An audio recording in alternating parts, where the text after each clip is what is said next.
السلام علیکم ورحمۃ اللہ وبرکاتہ۔ اعوذ باللہ السمیع العلیم من الشیطان الرجیم من حمزہ ونفخہ ونفثہ۔ بسم اللہ الرحمن الرحیم۔ اولم یروا الی الارض کم انبتنا فیہا من کل زوج کریم ان فی ذلک لآیہ وما كان اکثرهم مؤمنین وان ربک لہو العزیز الرحیم۔ کیا انہوں نے زمین کو نہیں دیکھا کہ ہم نے اس زمین میں کتنی کثیر مقدار میں ہر طرح کے عمدہ نباتات پیدا کیے ہیں؟ یقیناً اس میں ایک نشانی ہے، لیکن اکثر لوگ ایمان لانے والے نہیں ہیں۔ بلا شبہ آپ کا رب ہر چیز پر غالب ہے اور رحم کرنے والا ہے۔ محترم سامعین کرام، سورۃ الشعراء سورہ نمبر 26 اور اسی سورت سے آیت نمبر 7، 8، 9 یعنی ابتدائی 7، 8، 9 یہ 3 آیات ابھی آپ کے سامنے تلاوت کی گئیں۔ بفضل اللہ، بعون اللہ، بتوفیق اللہ آیتوں کا ترجمہ بھی آپ تمام کی خدمت میں پیش کیا گیا۔ یہ جو 3 آیتیں ہیں، ان 3 آیتوں کا تعلق اس سے پہلی آیتوں سے ہے، اور جیسا کہ کل کے درس میں ہم نے آپ کو بتلایا تھا، اللہ تبارک و تعالیٰ کے کلام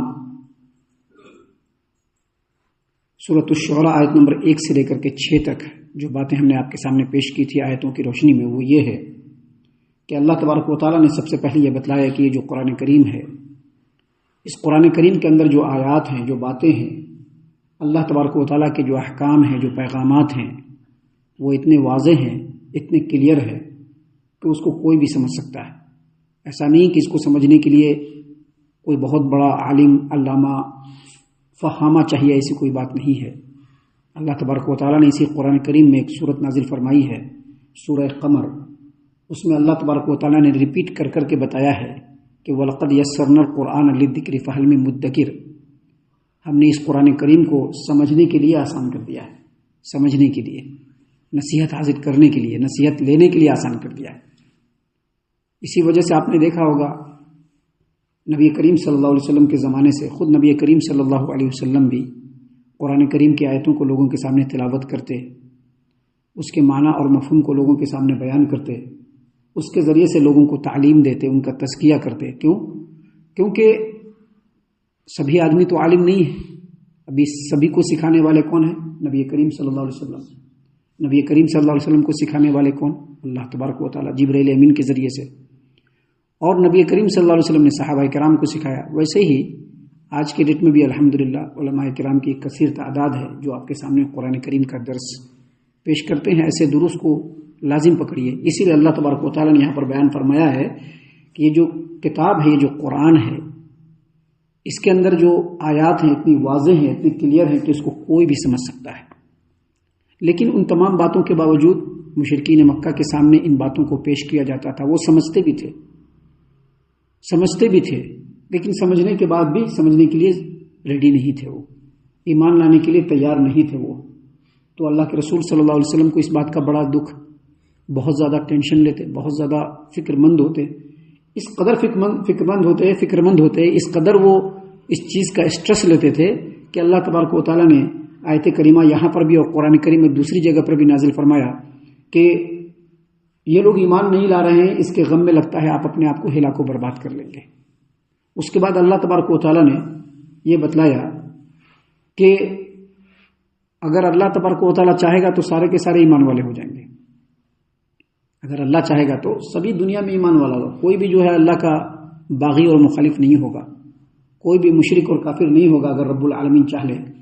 لیکن اللہ تبارک و تعالیٰ نے اس دنیا کو امتحان گاہ بنایا ہے۔ ہر آدمی کو اللہ تبارک و تعالیٰ نے عقل، شعور اور خوشمندی سے نوازا ہے، اور اس کے بعد اللہ تبارک و تعالیٰ نے نبیوں کا سلسلہ جاری فرمایا، اور سب سے آخر میں محمد عربی صلی اللہ علیہ وسلم کو بھیجا اور ان کے پر اس قرآن کریم کو نازل کیا۔ مقصد یہ ہے کہ اس قرآن کریم کو لوگ سمجھیں، دیکھیں، اس میں اللہ نے کیا بیان فرمایا ہے، اس کی کیا حقیقت ہے، اس کو سمجھ کر کے اس سے ہدایت حاصل کرنے کی کوشش کرے گا تو اس کو ہدایت ملے گی۔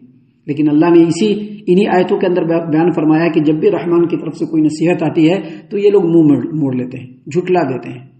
تو جو جھٹلانے والے ہیں ان کا انجام بہت ہی جلد وہ خود دیکھ لیں گے، جیسا کہ مشرکین مکہ نے اپنا انجام دیکھ لیا. اب یہاں پر اللہ تبارک و تعالیٰ نے بیان فرمایا، چونکہ مشرکین مکہ کے سامنے جب اللہ تبارک و تعالیٰ کے رسول صلی اللہ علیہ وسلم قرآن کریم کی آیتوں کو پیش کرتے تو ان لوگوں کا ایک ہی زیادہ تر بات ہوتی تھی کہ اگر نبی ہے تو معجزہ لا کر کے دکھلاؤ، اگر اللہ کے نبی ہیں یہ تو یہ معجزہ لا کر کے دکھلائے تاکہ ہم لوگوں کو اس پر ایک دم یقین ہو جائے. معجزے کے تعلق سے بڑی تفصیل سورہ بنی اسرائیل کے اندر بھی ہے، قرآن کریم کے دوسری آیتوں میں بھی ہے کہ مشرکین مکہ کیا کیا معجزہ مانگتے تھے. اللہ تبارک و تعالیٰ نے یہاں پر آگے بیان فرمایا کہ اولم یرو الی الارض کم انبتنا فیہا من کل زوج کریم، کیا انہوں نے زمین کو نہیں دیکھا کہ ہم نے اس میں کتنی کثیر مقدار میں ہر طرح کے عمدہ نباتات پیدا کیے. نباتات کہتے ہیں پیڑ پودوں کو. نباتات کس کو کہتے ہیں؟ پیڑ پودے. جتنے بھی پیڑ پودے ہیں اس کو اردو میں نباتات کہتے ہیں، ہندی میں ونسپتی کہتے ہیں، اور انگلش میں ایک اس کا فیکلٹی ہے بوٹنی، آپ نے سنا ہوگا. بوٹنی اور زولوجی جو بایولوجی کے اندر آتا ہے، بوٹنی، تو اسی کو کہتے ہیں نباتات. تو اللہ تبارک و تعالیٰ نے یہاں پر بیان فرمایا ہے کہ کیا انہوں نے زمین کو نہیں دیکھا کہ ہم نے ان میں اس زمین میں کتنی کثیر مقدار میں ہر طرح کے عمدہ نباتات پیدا کیے. یعنی اگر معجزہ دیکھنا ہی ہے انسانوں کو، وہ صرف مشرکین مکہ کو نہیں، آج کے ڈیٹ میں بھی اگر انسان کو معجزہ دیکھنا ہی ہے، اگر وہ اللہ پر ایمان لانا چاہتا ہی ہے، اگر اس کو یہ ہے کہ نہیں میں اللہ پر ایمان لاؤں گا، مجھ کو کوئی ایسی بات مل جائے کہ میں اس پر یقین کر کے اللہ پر ایمان لے آؤں، تو اللہ نے فرمایا کہ اگر معجزہ ہی چاہیے تو اس زمین کو دیکھ لو. پوری دنیا میں زمین ایک ہے یا دو ہے؟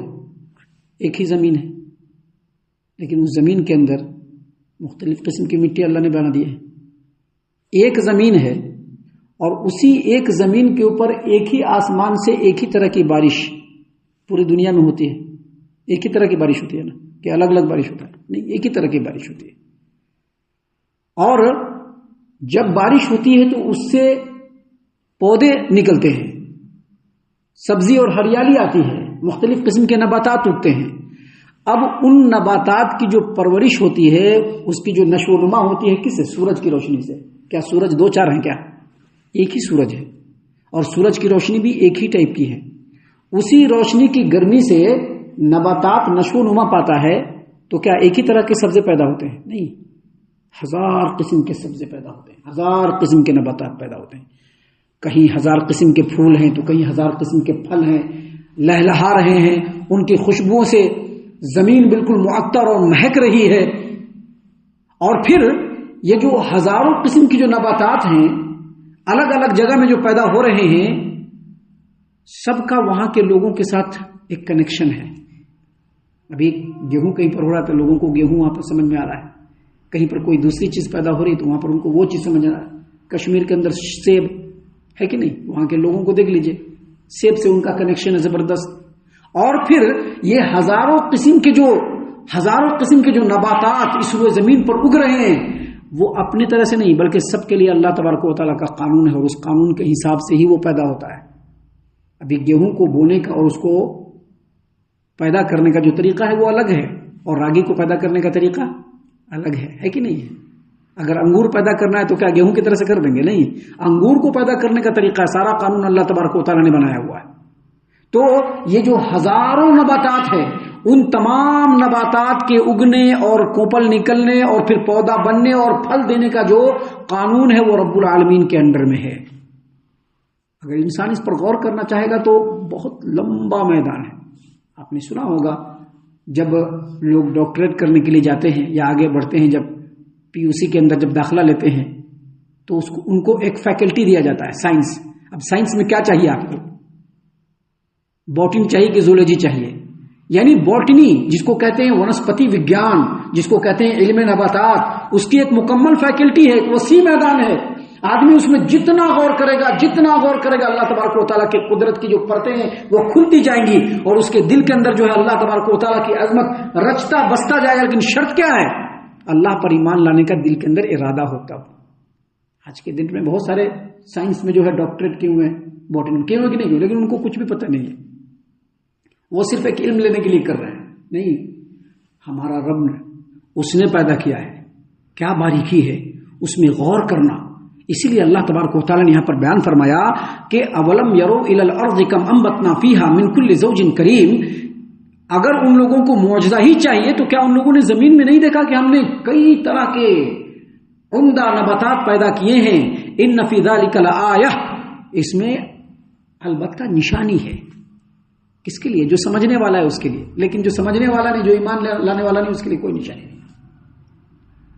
بے شمار ویگیانک ہے کہ نہیں، بوٹنی میں مہارت رکھتا ہے، سبزوں کی، پیڑ پودوں کی اور مختلف قسم کی جڑی بوٹیوں کی وہ خاصیت جانتا ہے.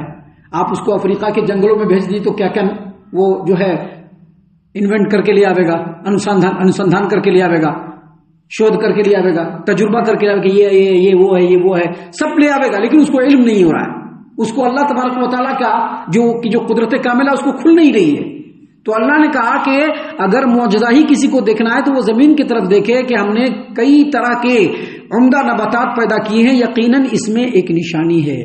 لیکن اللہ نے پھر آگے فرمایا وما کان اکثرهم مومنین، لیکن اکثر لوگ ایمان نہیں لاتے، اکثر لوگ ایمان نہیں لاتے. تو یہ سمجھنے کی چیزیں ہیں. اللہ تبارک و تعالیٰ نے مزید آگے کہا وَإِنَّ رَبَّكَ لَهُوَ الْعَزِيزُ الرَّحِيمُ، اور یقیناً آپ کا رب جو ہے وہ غالب ہے اور رحم کرنے والا ہے. غالب ہے اور رحم کرنے والا ہے، کیا مطلب؟ اگر اللہ چاہے تو اس روئے زمین سے مشرکوں کو پلک جھپکتے ختم کر دے، کرتے کہ نہیں کرتے؟ لیکن اللہ تبارک و تعالیٰ صرف غالب نہیں، رحم کرنے والا بھی ہے. اس لیے ہم لوگ کہتے ہیں بسم اللہ الرحمن الرحیم، شروع اللہ کے نام سے جو رحمان ہے. رحمان کا مطلب ہی یہی ہے کہ رحمان کے اندر جو رحم کی صفت ہے وہ اتنی وسیع ہے کہ اگر کوئی رحمان کے خلاف بولتا بھی ہے تو اللہ اس کو رزق دیتا ہے. اگر کوئی رحمان کے خلاف مٹی پتھروں کے سامنے جھکتا ہے تب بھی اس کو اللہ تعالیٰ رزق دیتا ہے، ہر ایک کو کھلا رہا ہے. یہ رحمان ہے. اس لیے اللہ نے کہا وَإِنَّ رَبَّكَ لَهُوَ الْعَزِيزُ الرَّحِيمُ، یعنی اللہ تبارک و تعالیٰ اس قدر غالب ہے اور قدرت رکھتا ہے کہ جو اللہ کے دشمن ہیں، جو اللہ تبارک و تعالیٰ کی مخالفت پہ ہیں، جو شرک و کفر میں پڑھ کر کے لوگوں کو توحید کے رستے سے روک رہے ہیں، اللہ تعالیٰ ان کو صفحہ ہستی سے مٹا دے. لیکن اللہ تبارک و تعالیٰ صرف غالب نہیں بلکہ اللہ تبارک و تعالیٰ الرحیم، رحیم بھی ہے، لوگوں پر رحم کرنے والا بھی ہے. ہم اللہ سے دعا کرتے ہیں کہ اللہ تعالیٰ ہم تمام کو ان تمام باتوں کے اوپر خوب غور و فکر اور تدبر کرنے کے ساتھ ساتھ ان باتوں پر عمل کرنے کی بھی توفیق عنایت فرمائے، آمین. اللہ تعالیٰ ہم تمام کو صحیح معنوں میں پکا سچا مومن مسلمان بنائے، اللہ اور اس کے رسول صلی اللہ علیہ وسلم کی اطاعت و فرما برداری کرنے والا بنائے، صحابہ کرام رضی اللہ عنہم کے طریقے پر چلنے والا بنائے، جنت الفردوس میں جگہ عطا فرمائے. اے اللہ ہم تمام کو جہنم سے پناہ دے، اے رب العالمین ہم تمام کو جہنم سے پناہ دے، اے مالک الملک ہم تمام کو جہنم سے پناہ دے، آمین یا رب العالمین. وما علینا الا البلاغ المبین.